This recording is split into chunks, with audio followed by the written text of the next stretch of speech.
the noise. These are the noise that was common in my life. Hello, my name is Willie J. I'm Executive Director of Escape Ministry. A ministry that's founded here in Holland, Michigan to intervene in the lives of kids that fall between the cracks of existing programs in this community. It needed to be one person, right? Hello? Testing. There we go. Hello? Okay, there we go. I'll take you on a little journey. I was born and raised in Chicago, Illinois, in the mean streets of Chicago. I lived in a community called K-Town, Killer K-Town, for the numerous deaths and murders that happened there. My father and his cousin Larry Hoover started the Black Gangster Disciples and Folks Nations, two of the most deadliest gangs in the history of Chicago and in the United States, that has interfered and devastated over 785 young men in this nation today. I lived in a very violent time, and my household showed that.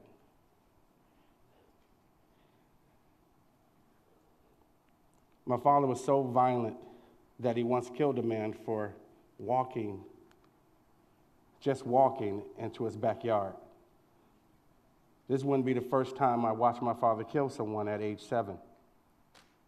I watched my mom get beat numerous times, constantly. And when she left, he put her in a hospital. We ended up moving, and then I had to join a gang at 11 years old, the same gang that my father started, just so I can get to school.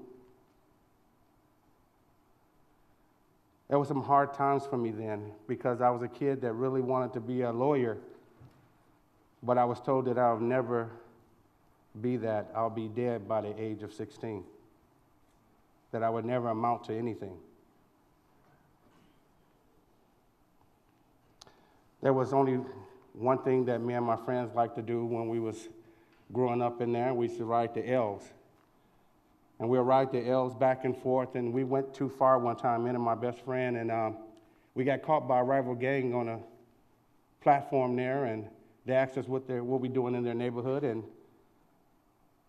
I couldn't say anything, but he spoke up, and we got pistol whipped a couple times, and then they pushed him into an oncoming train. I watched my best friend get murdered. By the age of 13, I had been shot 3 times. My mom was sick of it, and she said it's time to go, so we moved to Dowagiac, Michigan. Culture shock for me, coming from an all-black African-American community and now moving into an all-Caucasian community. But my violent ways followed me because I was broken. I was devastated. My sisters came to the house that wanted to talk to me about straightening my life out. And what happened was they got killed coming to pick me up in a car accident. One of them was 9 months pregnant. My life went into a whirlwind. I was angry. I was hurt.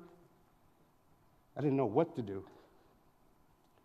I ended up getting kicked out of the house at 17 and moved here to Holland, Michigan. I used to work at the Burger King right down the street. At one time, I thought I was the only African-American in this town. I worked 6 months before I seen another brother walk in.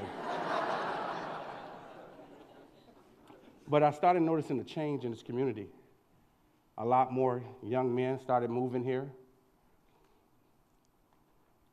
grouping up in different apartments, drinking, partying, fighting.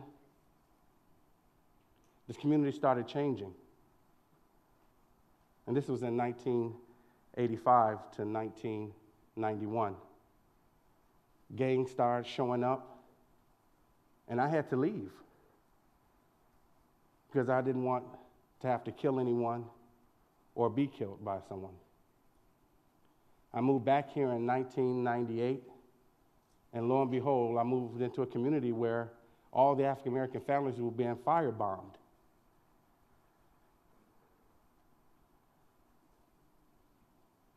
In 2007, my life even crashed even more. My violent behavior that stemmed from my upbringing. I lost my wife, my kids, my home. I found myself homeless in the back parking lot of a church. They brought me in after 3 months being out there. I gave my life to Christ. They cleaned me up. They instilled some values into me that I never had before. They talked about a father who loved me no matter what I've done in my life. And they told me what my purpose was, to be a servant, to give back. I knew I had to do something, because even then, the gang population was even rising, even here.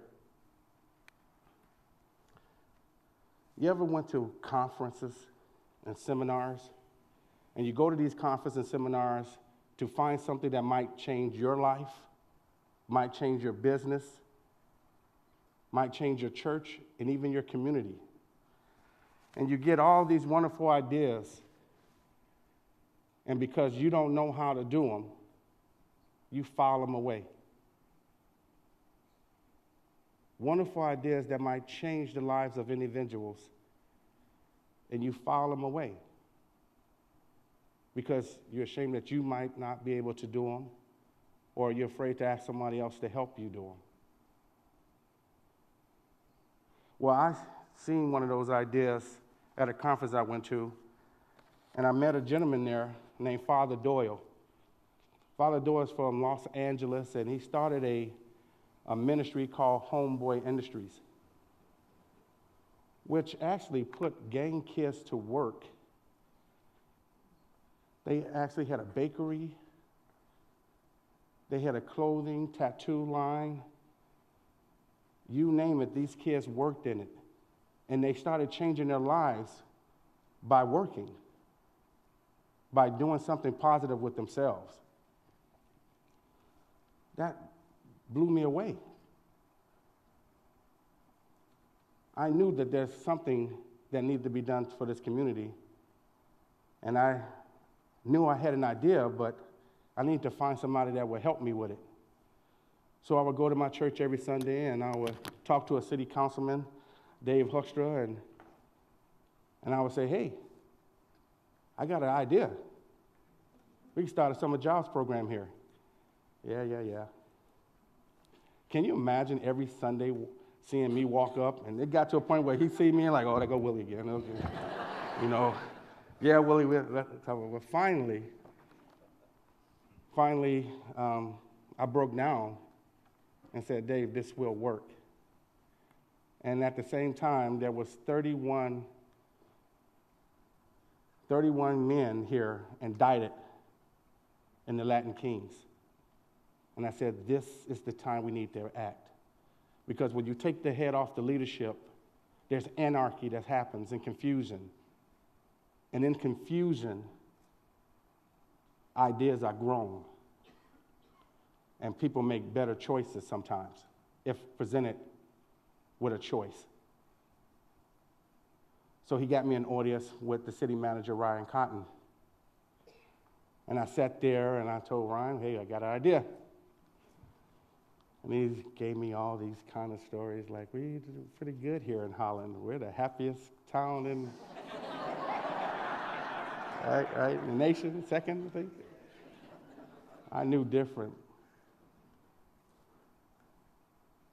But I kept on, and after a while he said, okay. So what ended up happening from that conversation, the Holland Youth Connection was born.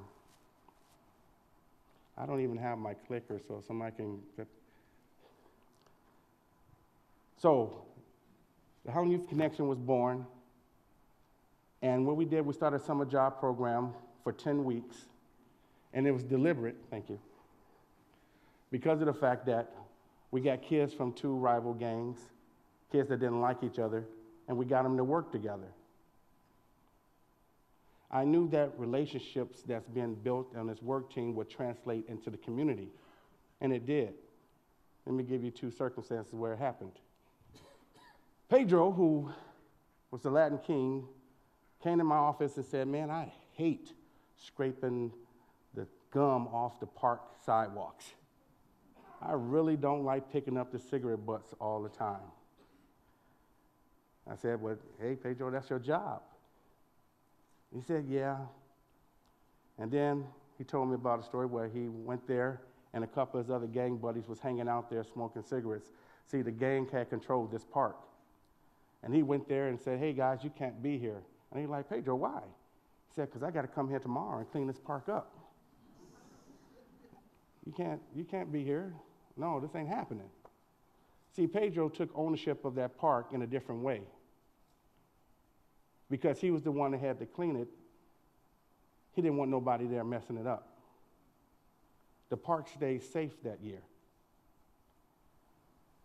Bruce and Tony was walking down the street one day, and two people from the Black Disciples here, and they ran into another Latin king, and usually when that happens, they're ready to fight automatically. But Tony said, hey, hold up. That's Alfredo. I know him, I work with him. See, by this work program, we dropped the crime rate in Holland by 76%. That's the first time in the history of this town since 1991. So when I came to them the second year, you can imagine what they said. Let's do it.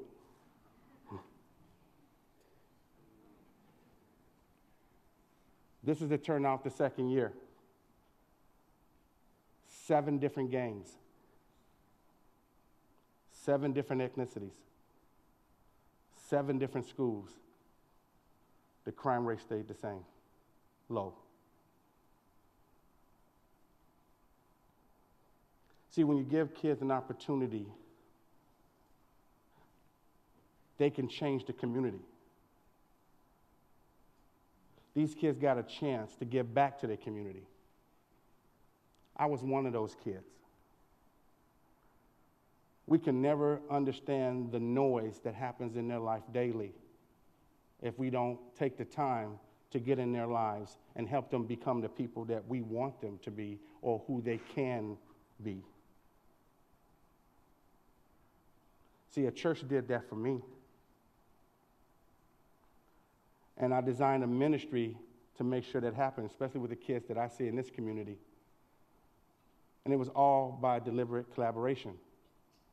See, I called the schools and said, hey, you got a high dropout rate and suspension and expulsion rate. We can be your term of suspension program. And so kids that get kicked out of Holland High and most of the schools around the district, we take them into our building. We go get their homework. We tutor them in their homework. And when they turn their homework in, they don't flunk. They go to the next grade. And 89% of them go back with above C averages. We put a boxing club with 2 guys that was using out of garage at one time and needed more space. And so we brought them into our building to do a boxing club that has over 275 members, most of them all gang related. And then we certified them at Golden Gloves boxers and said, if you go out in the community and you fight, we take that certification away from you. 37 young men have dropped out of the gangs. We have a young man who just signed with Mike Tyson.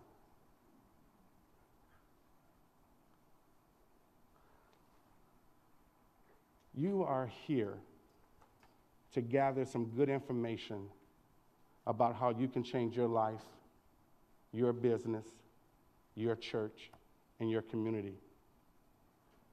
Would you take all the information you just received today and just file it away, never to be seen again? Or are you going to go out there and do something and just take a step forward and make a difference?